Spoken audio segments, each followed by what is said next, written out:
working in male-dominated environments, right? You know, I've walked into rooms full of men, couple of women, someone looking at you, you know, as if you came to sit in for your boss, whereas I was the boss. The fact that you're not good enough, or the fact that you're made to feel you're not good enough. I think sometimes it's that, being ignored, being, you know, being spoken over, you know, all of those things make you feel like you're not good enough, right? Even now, I feel sometimes I'm ignored in a room full of women, you know, because I don't look like them. So those challenges continue in that sense. I like to look at setbacks more as challenges.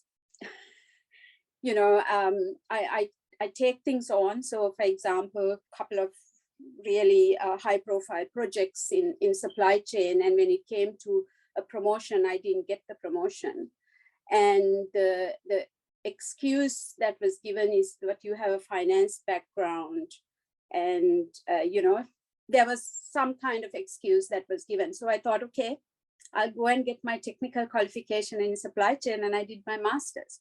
I took those setbacks as more like challenges. I always approached what I do as adding value. So when I go to work, I go there to add value to what I do, to my team, to my organization. I don't do it for me.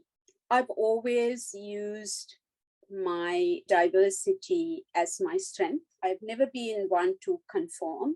I always know I'm different. I never felt pressured to change my name or shorten my name when I came here. I introduced myself as Priyani. You can call me Priyani, nothing else. You know, so I never really felt the need. I was very comfortable in my own skin. Education is much more than books, right? The things that you do as part of a school community, your friends, or play sport, or whatever it is, all those sort of things form you. And I think culture is also some of that, right? Because even where we come from, I'm sure, you know, each one of you, wherever you came from, there's a lot of differences where we grew up as well. All of that, I always want to use who I am as a person, whether it is culturally or whether it is because of my education, to add value again, you know, to whatever that experience, whatever that opportunity is, or whatever that environment is. Because I think that is the richness we bring as culturally diverse women, isn't it? That cultural intelligence, as I call it, cannot be matched by anyone else. You know, a lot of the things that, for example, when I worked with, you know, Japanese in my 20-year career, I worked with a lot of Japanese, and then later, obviously, much more closely with Thai people. And that relationship that I could build with them has been unique. You know, for a start, you know, some of my Thai colleagues used to say, "Kun Priyani, we can understand you."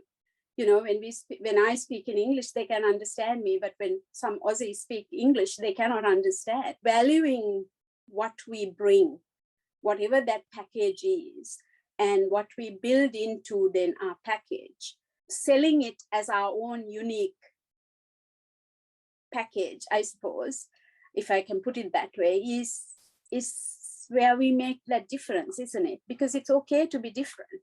We don't need to conform. And I think this is where I'm not sure whether it is, you know, peer pressure or social media or whatever, that there's this whole huge thing about wanting to be like someone else, but I don't think we need to be.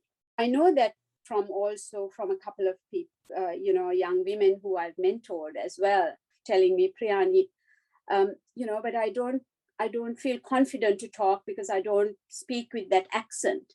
But I said to her, no, you don't need to. You know, I don't speak with an accent. You don't need to speak with an accent to be heard. Just be yourself and show what you can do more than wanting to be heard. Like, you know, in the workplaces, I reached out to a female leader and said, you know, can you be my mentor? I need to know how to navigate this place because it was a minefield. So I reached out, and that's what I say to young people, you know, reach out.